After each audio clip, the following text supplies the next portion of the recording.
What is up, guys? So this video is actually a slideshow that I did at our Abundance Coaches Retreat. I'm sorry that the mic, I had it on, but I realized while editing this that it wasn't working. So I'm sorry about that. But yeah, so this is the mentality for peak performance. We go into the physical side and especially the mental side.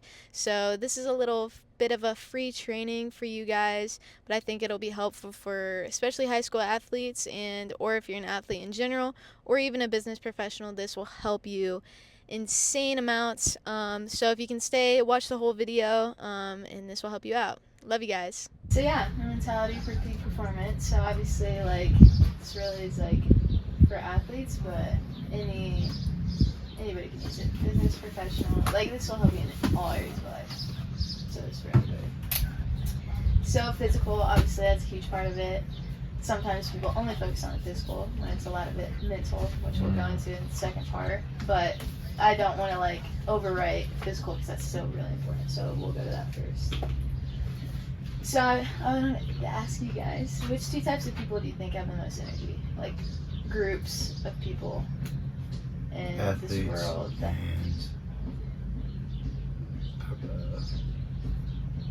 Athletes and entrepreneurs. Athletes is on. Visionaries. Athletes Good. and kids. Straight up. Cool. So study athletes. Athletes and kids study athletes and what they do. So obviously this is a lot of stuff you guys know, but it's like good reminders, and I'll go deeper into each one. But just baseline tips: drink lots of water, exercise, quality sleep, emphasis on that, eat nutrient-dense foods, and recover. So the drink water part, ideally drink water with minerals in it, so spring water, love it, that's the best one. Purified water is still good, obviously, water's water, but the purified water is like a fancy word for tap water, which no tap water. If you can't, like, obviously if that's your only source, drink it. Better than nothing. But it's filled with like fluoride, chlorine, like things that are not good for your body. And also, if you saw the pipes that you get that water from, it's really gross. It's not it. But in that, the fluoride will affect men a lot with testosterone and just a lot of hormone stuff. So no tap water, ideally. And you can filter that water too with reverse osmosis, which is really good. And then also electrolytes, obviously. When you're just drowning your body with water, it's not good for you. You need to make sure you have electrolytes so that you're getting fully hydrated. And then exercise. So this is for athletes. The research says that 5 to 10 hours per week is bare minimum for athletes. Training, just in general, like any type of training for athletes. So like for you guys who like aren't, an athlete or anything, or that's your focus, that's probably a good amount each week, 5 to 10 hours. And if you want to be like the top athlete, elite athlete, 10 to 15 hours per week is optimal. And anything above that can either be too much or just right for you, just right challenge. Lift weights. I think a lot of people too in weight loss like think cardio, but lifting weights is super important. Strength training, obviously, to get stronger and then get your body into different movements, and then know your weaknesses and master them. So skills training, that's a huge thing. In sports, like understanding self-awareness part is super important. To understand your body, listen to your body, and know your weaknesses and set out times to do skill training to really hone in on those weaknesses to get better at those so that you can be an overall well-rounded player or athlete. And then sleep, probably my favorite one. This gets overlooked a lot of times, but really important for recovery, and it's the most important part for recovery. And so you want a cold room ideally for the best sleep. For pro athletes, they said that 65 degrees is optimal. That is really cold, but yeah. But that's what pro athletes do, so they must be doing something right. And then blackout curtains or eye mask. So that's where I wear my eye mask. Because even the smallest bit of light seeping into your room can just wake you up. Like, and you want to make sure that you're getting the right amount of sleep for full recovery. So to make sure that your blackout curtains are eye mask to really get a good night's rest.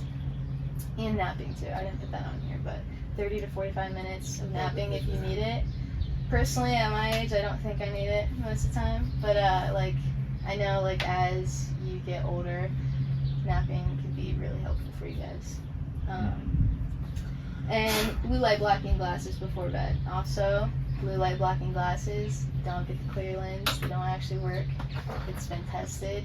So if you really want to get a good pair, make sure it's like an orange or red tint lens. Because if you're getting blue light at night, when it's dark outside, your body still thinks it's daytime. And so your brain isn't releasing the right amount of melatonin, and then you're not going to rest well, which you need to rest well. 8 to 10 hours ideally. Can I ask a quick question Yeah. about the blue light? Because I've only ever seen someone wear them before bed, and the color. So Yeah. how long before bed should you wear them? So for me, I'm not sure if there's like a certain amount, but for me, I just look outside and I'm like, is it, is the sun setting right now? Put blue light blocking glasses on. Because then that's like, just to think of it as when it's going into nighttime, that's when I need to put my blue light glasses, blue light blocking glasses on. And you can also like wear them during the day too at like work and stuff, because you're always looking at the screen. And you'll notice too it has different benefits, such as like it helps your vision. You'll notice that your vision looks like blurry. Because even I noticed that, like I have 20/20 vision, but like sometimes like my vision will start to get blurry the longer I look at my screen. What about, is there any studies on, cause like my iPhone, actually it was like a week or two ago, I set up at 7 p.m. every day. It switches to Night shift. Yeah. I don't know like how effective it is, but it definitely is effective because it it takes your screen from the like bright blue to the orange. I think like the glasses would be more effective, but I still think that's effective for sure, because I do that sometimes if I don't have my glasses with me. That's what I do. So do something. It still blocks them out. And then reset your circadian rhythm. That's really important that I don't think a lot of people do or know. So every morning when you wake up, it's really important to get outside and not look directly at the sun, but just let your body know, hey, it's daytime, it's morning. And spend a little time outside just so you can reset your circadian rhythm for the next night. And that's how you'll get better rest. A lot of people just wake up, look at their phone and scroll, or they like are just inside, and it's like make sure you get outside, see the sun, reset that circadian rhythm. And then consistent sleep times. So yeah, you might not be able to get 8 to 10 hours sleep every night, but like as long as you have consistent sleep times, like if you can't get that 8 to 10 hours sleep, that's important. Like make sure you're going to bed at around the same time every night, and make sure you're waking up at the same time every time. So that gets your body into a routine, and it knows that, hey, it's time for bed, hey, it's time to wake up. And so that's really important for recovery and quality sleep.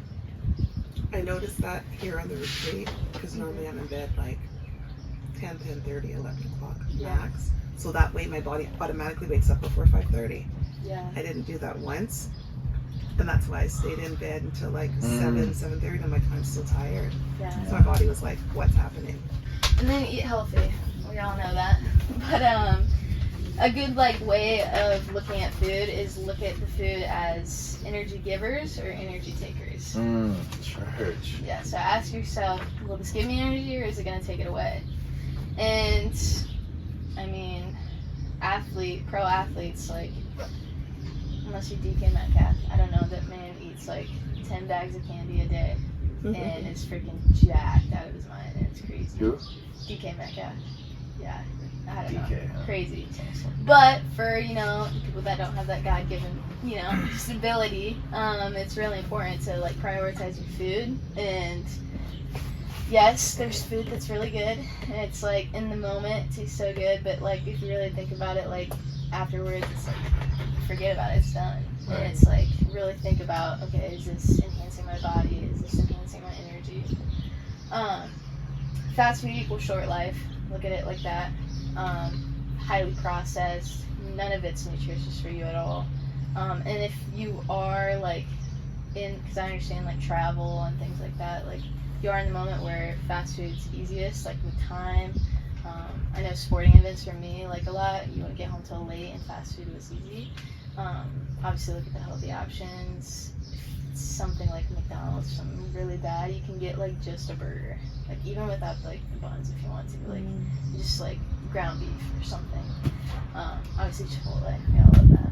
But just like prioritize what you're putting into your body. And then I actually haven't done this one, but I know the health benefits of it and spiritual benefits of it. Fasting's like really important for your body to go through autophagy and get rid of the cancerous cells. And athletes do this a lot, sometimes like 3 times a week, to get your body into reset mode. And then also too, like even intermittent fasting in the morning, obviously when we're going to sleep, we're going to a fasting state. So making sure what you eat for breakfast that's the first thing going into your body, and it's going to set your tone for the whole day to make sure it's like real and nutritious food, nothing processed ideally.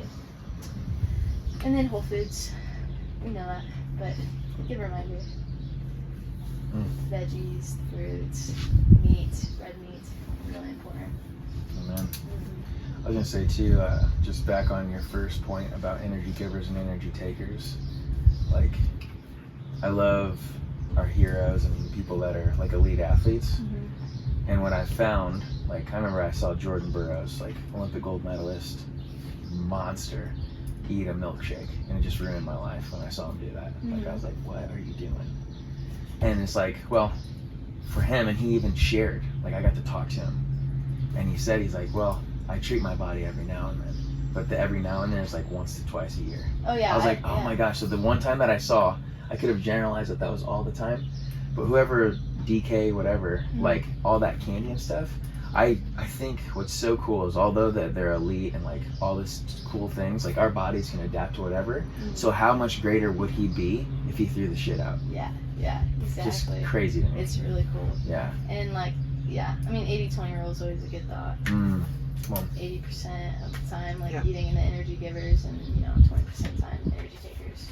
Love but just that. at least have the awareness of what you're putting into your body rather than just eating. That's just good awareness. Like, okay, is this energy giver, energy taker? Am I okay with it taking my energy right now? You are intentional about what you eat, and then you make a choice. Love It's that. not just the mindless eating. Yep, and understand that it's your choice, Yes. and the results that I'm getting is up to me. Accountability. That's my choice. Yep. Yes. Church. Absolutely. And then recovery, also another thing that's really overlooked.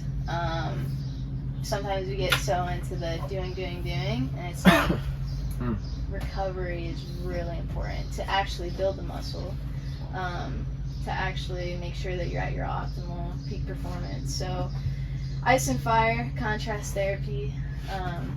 This is something a lot of athletes do. So for example, having, say like my ankles, I have bad ankles. So what I could do, get an ice bucket of water, put them in there, dump them in for 3 minutes or something, and then after the 3 minutes have another bucket of hot water, put them in there for 2 minutes. So I don't know what the research is honestly on that, but that's what Kobe did, is he did like 1 more minute of the cold, and then when he'd switch over to the heat, it's 1 less minute. So I don't know if there's... Usually for the fast, it's ice is 5 minutes, and then fire is 2 to 3. And I've started doing that too, icing at night and then using a heating pad on the muscle after I'm done icing, and even icy hot, even that is really helpful for me. Stretch and do yoga daily. Church. Stretching those muscles, getting all the tension out, because flexibility and functionality is ideal.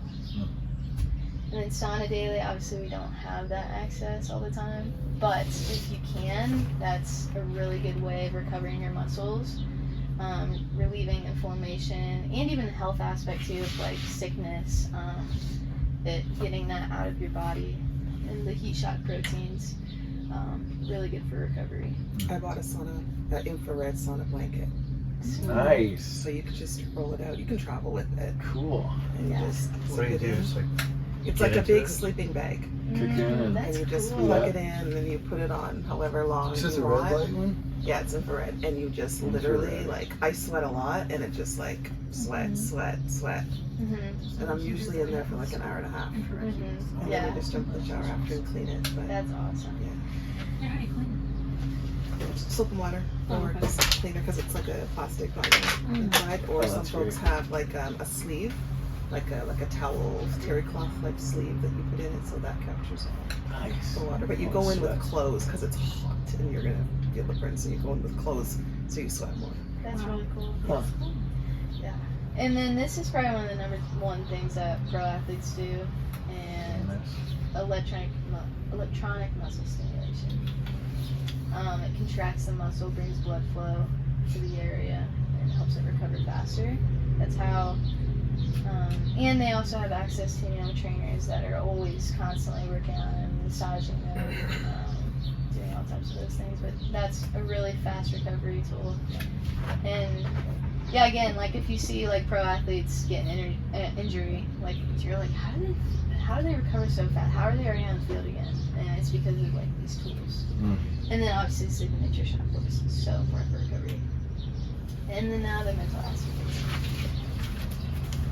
In the general area of sports, especially young athletes, forget the mental side of it or don't know about the power of it. And I would say, from experience, I would say it's 70 to 80% of the game, for sure. Yeah. It's like, for me personally, I realized like, yeah, when you're talented and physical, like, yeah, you're playing great. And then the second that you like actually tap into the mental side, you're like, whoa, this is next level. Really cool stuff. Amen. So 3 levels of mind is important to know before going into this. Subconscious mind is the goal setter. It's the captain of the ship. It gives direction to the subconscious mind. It's the one thinking right now. And that's about 3 to 10% of what actually is like going on of your actual thinking. And then the subconscious mind is working 90 to 97% of the time. It's always listening, as Julie said earlier. It's the goal getter. So it takes direction from the conscious mind. So whatever you tell yourself, your subconscious mind performs. It's power without direction. So as I said, the conscious mind is like the captain of the ship, and the subconscious mind is like the crew or the engine of the ship. It's things working in the background that you don't often see. It doesn't know jokes or imagination, so don't say stupid stuff to yourself. Your subconscious mind, even if you're joking, thinks it's real, and that's how your beliefs are formed. And then, but also with the imagination, if it doesn't know imagination, if it doesn't know the difference between imagination and reality, that's when visualization can come in handy, because you are visualizing something that's not actually here yet, but your subconscious mind doesn't know that, and it will start to attract that into your life, show up in your life. And it doesn't hear words such as don't or stop.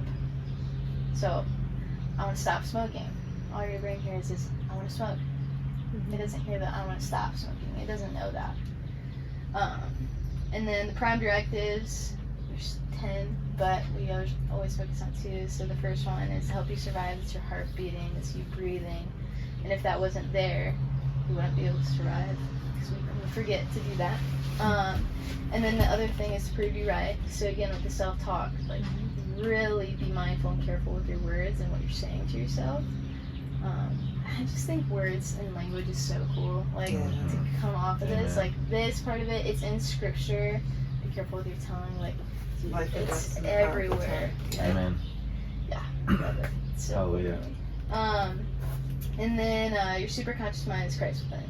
So once your subconscious mind and conscious mind are aligned, that's when you can have the full access of the superconscious mind creation. Level 7. Uh-huh. Exactly right. So take it from me, in my early years of softball, I would go up to the plate and tell myself, don't strike out. Guess what happened? I struck out. And it's crazy. I noticed, like, as I was doing this presentation, I was like, I remember coaches always telling us not to say What that, not to do? but they didn't say why. Which, if I feel like if I would have known, like, that the subconscious mind doesn't know don't and, like, all that stuff, it would have been more powerful for me. I don't even know if they know that, or if they've just heard it from other people. But I remember like coaches always saying, don't go up to the plate and say, don't strike out. And then they're saying, don't do this, Yeah, instead of saying, go up to the plate and Exactly. Say what you want. say what Yeah. you want. Exactly. See what you want. Say what you want. So Amen. senior year, obviously getting into the space, I knew the power of my mind and went up with a different mindset and said I would tell myself to find my pitch and that I was capable. And I'll show you the stats real quick. I found them. So if you can see my sophomore year, 280 average, that's horrible. I literally only got 25 at-bats because the reasoning was that I wasn't performing, and so somebody else would bat for me. I would play in the field, somebody else would bat for me because I just wasn't, something wasn't clicking. Junior year, 260, even worse. Got more at-bats though, but still wasn't performing well. And then it's crazy to jump to senior year, 409 batting average, 93 at-bats, 33 runs, like insane. Like the difference. And so going back to this, this shows the power of mindset in sports, because in travel ball, playing more challenging teams, I was the leadoff batter and batted above 300 every time. So even in my sophomore and junior years, when I go play travel ball in the summer, I was insane, which is why I couldn't understand, like when I got to high school, I'm like, why can I not perform here? Like why in travel ball am I doing so well? I'm like the best like batter on the team. What is not clicking for me? And I realized too, coaching, like my coaches changed senior year, and it wasn't anything to do with like the fundamental stuff of it, of like, oh, you're doing this wrong with your swing. It literally was just like the difference. So that my senior year coach was empowering, and my sophomore and junior year coach would always talk about the put-offs, like don't do this, don't do this, don't do this, and that just got in my head. And then also felt like, because there was some also conflict my freshman year, he thought that I only cared about travel ball and said I was a horrible teammate. So I think that mind, like always hearing that and like having to prove myself was just like not good for me. So yeah, I love looking at the stats and actually seeing the difference between when I started applying mindset into my game and like, oh, that was so amazing. And then in high school I'd be last batter or wouldn't bat at all. And then junior year, I focused a lot on the physical, but didn't understand the mentality side of it yet. So that's why I think I got more reps, but still wasn't performing well. And then don't verbalize negativity. Like, obviously, we just talked about being very mindful with your words, but if there's just one thing you take away from this, eliminate negative conversations. Because even that right there, again, a lot of us think of like, what can I do, what can I do, what can I do? And sometimes it's just removing something, eliminating something helps you better. So I think like, bottom line, if you can't do anything else, eliminate negative conversations and what you say out loud. Because if somebody says something out loud, it's 10 times more powerful than if they think it. So that's just anything. And then negativity is a multiple of 4 to 7 times more powerful than positivity. It's just how it is. So if I say something out loud, it's 10x, and then if it's negative, it's 4 to 7 times more powerful. So when I say negative things out loud, it's 40 to 70 times more likely that that thing will happen or cause a result that won't be good for me than if I just didn't say anything at all. Even if I'm thinking it, like, don't say it out loud, you know? And then, so eliminate conversations that produce negativity, such as complaining about coaches, talking about how hot it is outside, etc. Which, looking back at this, it's like, how many times in travel ball in the summer where we're like, oh, it's so hot out here right now, like, just even that little thing would affect our performance. It's just crazy. Good? And then I said, don't believe me, listen to this interview of an MLB player, Bill Buckner, he's on the Red Sox. So this interview was 19 days before the World Series. And just listen to what he says. The dreams are that you're going to have a great series and win, and the nightmares are that you're going to let the winning run score on a ground ball through your legs. So. If you missed that, he said the dreams are that you're going to have a great series and win. The nightmares are that you're going to let the winning run score on a ground ball through your legs. So that was 19 days before the World Series. Is that what you did? Look what happens. 5-5 in a delirious 10th inning. Can you believe this ball game is shaped? Oh, brother. 3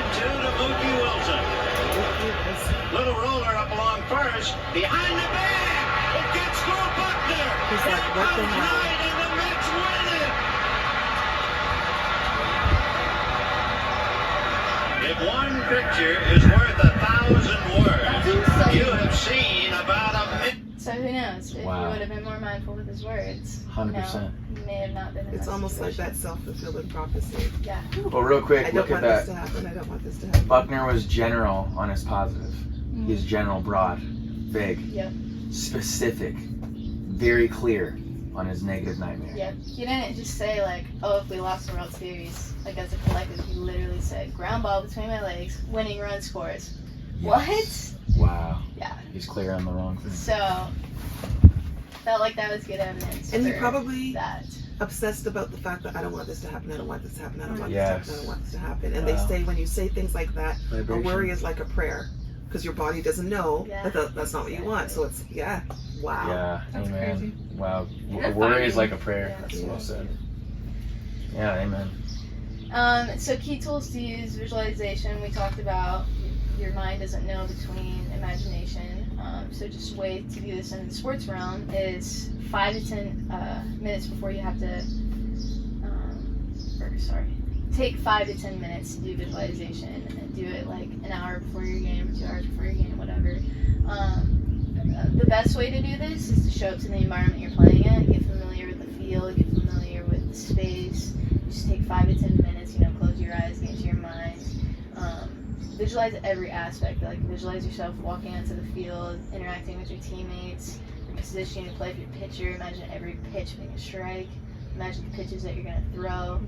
Imagine you hitting the ball. If you want to hit home runs, imagine every hit being a home run, or just like a hit being, a base hit, great hit. So that's what is used visualization.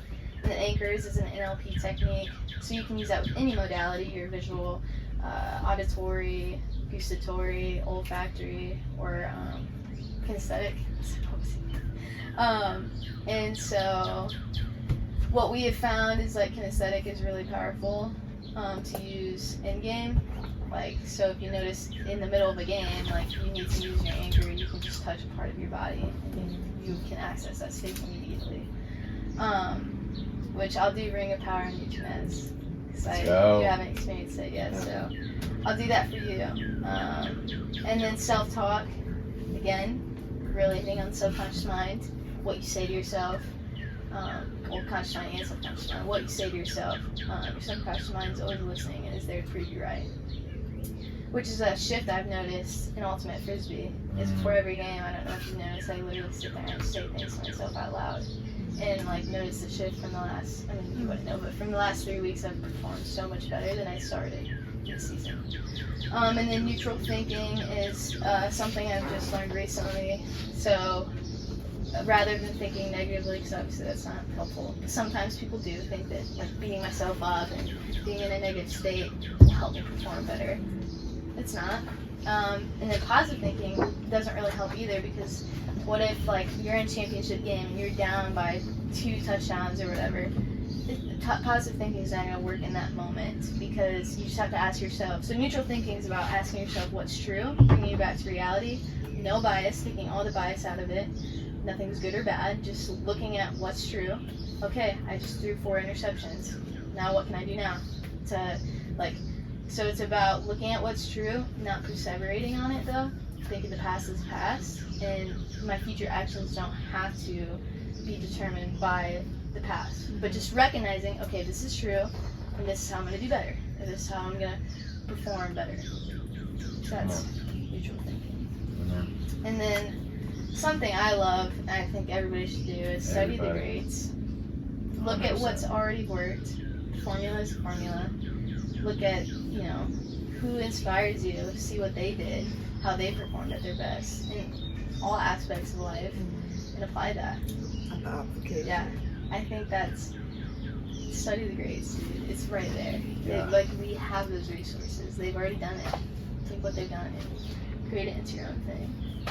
So, yeah, I want to do the Ring of Power. Anya is what it's called. So you have to stand for this. Okay. So the idea is that you'll visualize a ring in front of you with your eyes closed. You can make it whatever color you want. And so also, too, a cool point, when I do this with baseball and softball players, I ask them if they want to visualize a box instead, so that when they go into the batter's box, It's they can Go. access that. So you can use this like wherever you are. Like if you notice you're just walking down the street and you're like, I'm not in the right state, and just imagine yourself stepping into this ring. You can access those states. Okay. So I want you to close your eyes and imagine a ring in front of you.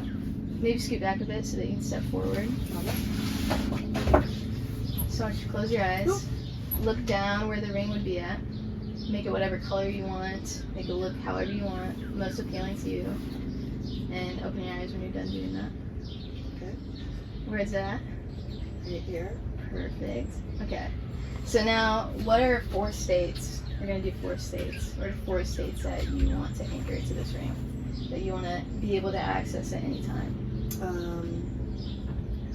I would say decisiveness, confidence.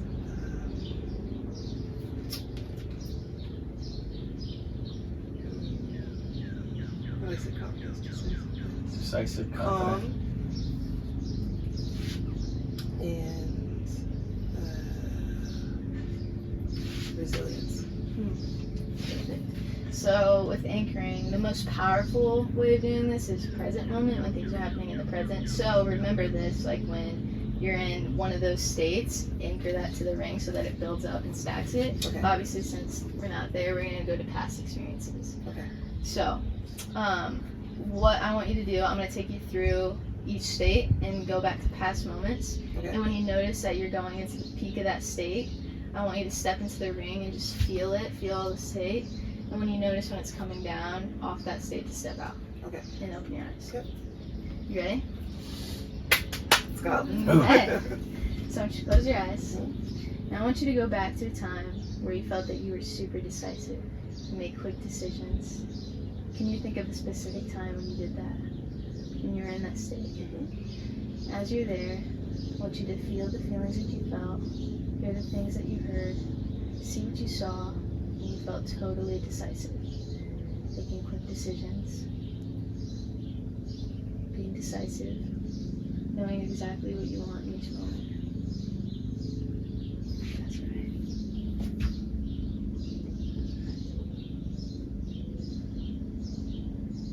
Making quick decisions, being decisive, knowing exactly what you want. Step into that ring when you're ready to anchor that moment, anchor that feeling, anchor decisiveness. That's right. That's right. That's right.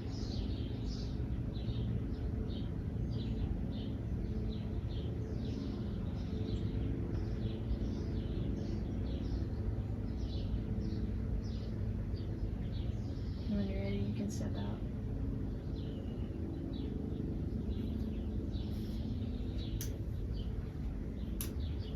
Nice. Do you smell popcorn? So for like the peak, obviously we don't really know like what the actual peak is before it's too late. So notice like when The peak of what? so the peak of the state, like the highest. Oh, that feeling? Yeah. You got like a it's bell? Okay, this is like really well. Yeah. Okay. So notice it like this, imagine it like that. So when it's like at this point and you think that you're about to go into the See, peak of hear, the and state, feel it. as it's rising, then step in. And then when you get down here, when it's coming off the state, then that's when you step out. Amen. Yeah, because I think you went into your shift a little before and you didn't step in yet. Is what it looked like. Yeah, I was already there. Yeah, you were there. It's time to step in. It's good. But it's good. Yeah, you still got it. Yeah. Yeah. Perfect. Well done. Just close your eyes. And I want you to go back to a time now when you felt totally confident. I want you to think of a specific time. And as you're there, I want you to see what you saw, hear what you heard, feel what you felt when you felt totally confident. In that moment when you felt totally confident. That's right. That's right. That's right. And do I step in as I? Yes.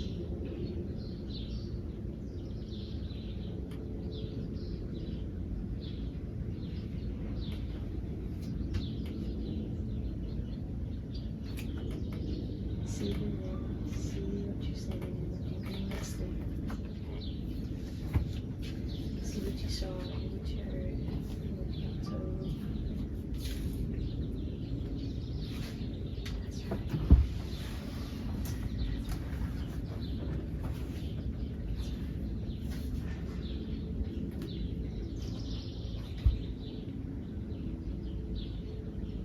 Whenever you're ready, you can step out.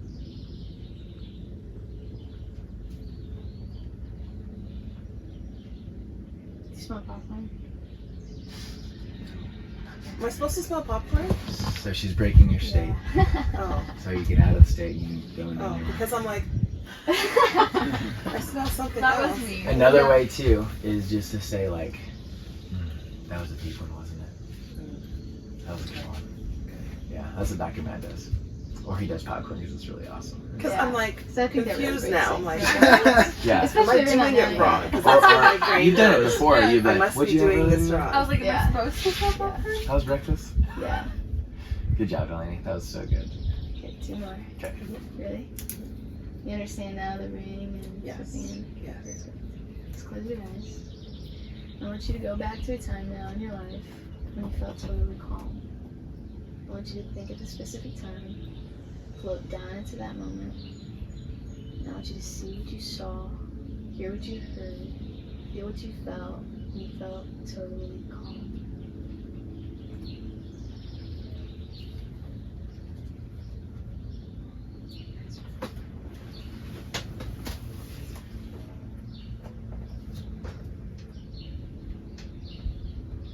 See what you saw, hear what you heard, feel what you felt, and you feel totally calm.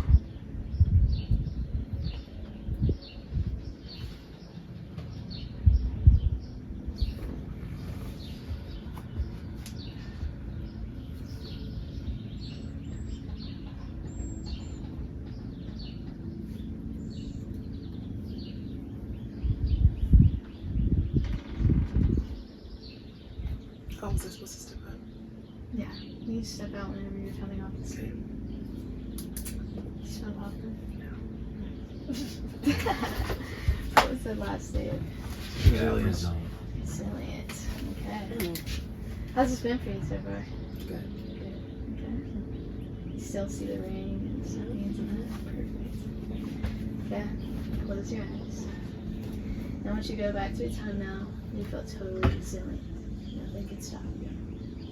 I want you to go to a specific time now. As you think of that time, as you think of a specific moment, I want you to float down into that time and see what you saw, hear what you heard, feel what you felt when you felt totally resilient. That's right. That's right. That's right. Feel what you felt, hear what you heard, see what you saw when you felt totally resilient. That's right. That's right. That's right.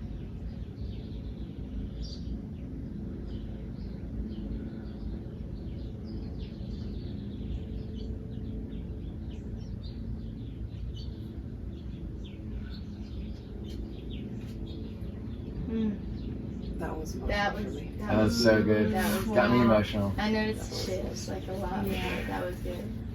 Oh, I feel really crying. That was good. Gosh, Yeah. Go ahead. that was good.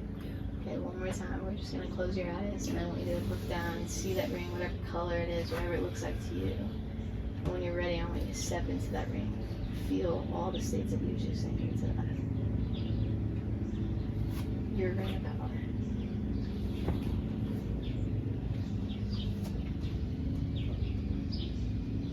That's right. That's right.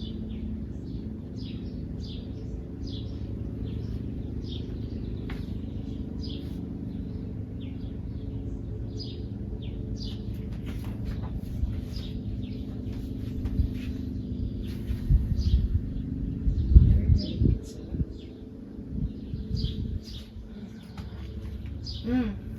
How was it for you? You felt it? Yeah. And then if you want, you can pick up your ring, put it on your finger, and throw it down whenever you want. That's fun. Oh, I love that. Yeah. It's a big ring. Yeah. So I'll have to like Shrink it. Yeah. shrink it. Yeah, Yes. shrink it. Yes. Like throw it down wherever you want. Shoot it off. Let's go. Good job. Yeah, Delaney. And Trinez. Hug that out if you can. That was so good. For real. Of course. I'm Savor glad that you got to moment. experience that. And so usually, so that's one way. That's one way of having a resource anchor. A lot of times with clients, we'll do kinesthetic. So the knuckle, if you notice Jimmy's ear, obviously, and there's a lot of good ones to that. So, like this knuckle for me is motivation, which actually was a chaining anchor because like that's such a huge state to get out of, and a lot of times you're in a stuck state of procrastination or something. So you have to do multiple anchors to get out of procrastination into like a state that a lot of times it might be anger or something or fear, and then another state, and then it ends up being motivation. Away and at the end of the day. toward. Yeah. And then there's those to it. So yeah. Good that's job. Cool. That's Yeah. all the tools So you can just use. repeat that again for the anchor, because I always see Jimmy Yeah. do So this. it's He's like, oh, let me anchor that. yeah. So that's But I never understood kind of. So that's a kinesthetic anchor. So the feeling, and you have to, so you want to pick a part of your body that like, so you don't want to pick like a mole on your body or something because that can move around. You want to pick something, that's why knuckles are really good because you know it's always going to be in the same spot. You want to touch it the same way every time. So he created that anchor, right? He created that one first. So you go back to the past experiences like we just did. And so that's how you start the anchor, and then as time goes on, once you, like, something crazy happens, like where someone's really affirming you and you feel really good, or you're at that peak state, and you just tug on that. And then you're stacking the anchor, so then it's increasing the power of it. So same with the ring of power, like you can stacking it. So, Step into it. Anchor it. Come back out. and you can also do that with the kinesthetic too. Like Yeah. if you ever feel moments, like you can pick a place on your body, Knuckle, just ear. elbow, like anything like that. She's just like that's not gonna I be find touched by I other find I people. tap my I do Yes. this Yeah, there you go. a lot. I tap my like Yeah. collarbone. Yes, that was a There you good point. Like that's like to when I need to calm myself. I'll do this. Beautiful. So you don't want to anchor like a handshake or something because if it's something that a lot of other people are touching, it'll deplete And the if you like power anchored of it. this spot, that would not be good. Yeah, it depletes the power of it, and then it just doesn't work as well. Good job. Yeah, you can do it to yourself for sure. I know that. It's good. And then the last thing that I just wanted to say for us as a team is the illusion of choice. Nope, I did not do that. So a lot of times we feel as if we have choices to make about where we want to go and what it takes to get there. The reality is that what it takes to succeed is not really a choice. Anyone who runs a marathon will tell you that miles 20 to 26 are the hardest. And anyone who quits running at mile 22 will tell you that they immediately felt better, and it's true. But days later, when they read about the people who finished ahead of them, who kept running, they will have instant regret. So just think about that in your own mind. So my point is that the only choice you had was to join this team. That was the only choice you had. Once you chose that, you said, I'm going to be elite. If that's true, then the formula is the formula. Years from now, when they look back at this team, all that will be left is the impact we made. We're the start of this journey. Later on, there's going to be a million or hundreds of coaches. And just know that we were the start, and all that will be left is the impact we made. So not what we could have done if only this or this happened. If we are elite, if we are a team who believes big, then we don't have a choice about how we finish. This industry rewards people who do it right. This industry has demands. You do them and succeed, or you don't do them and you struggle. There is no middle area. My point is, we don't have a choice about how we are going to do things if we're going to stay true to the goals we all made to start this year. Just remind of the commitments you made. Snap it up, man. Yeah, Snap it up. so yeah, it takes what it takes. D-Money. Nice. That was so good. Yeah. Thank you. Hey, you're getting up to the wrestlers ASAP. Okay. Okay. Okay. Yeah. Perfect. That was amazing. That was so good, fam. Yeah. Wow. 10 out of 10. Thank you. Good job, Appreciate buddy. you guys. That was Appreciate you. awesome. Yeah, I'm glad you guys had that experience. Gosh, that was so good. It was fun watching Trinez. Yeah, it was really good.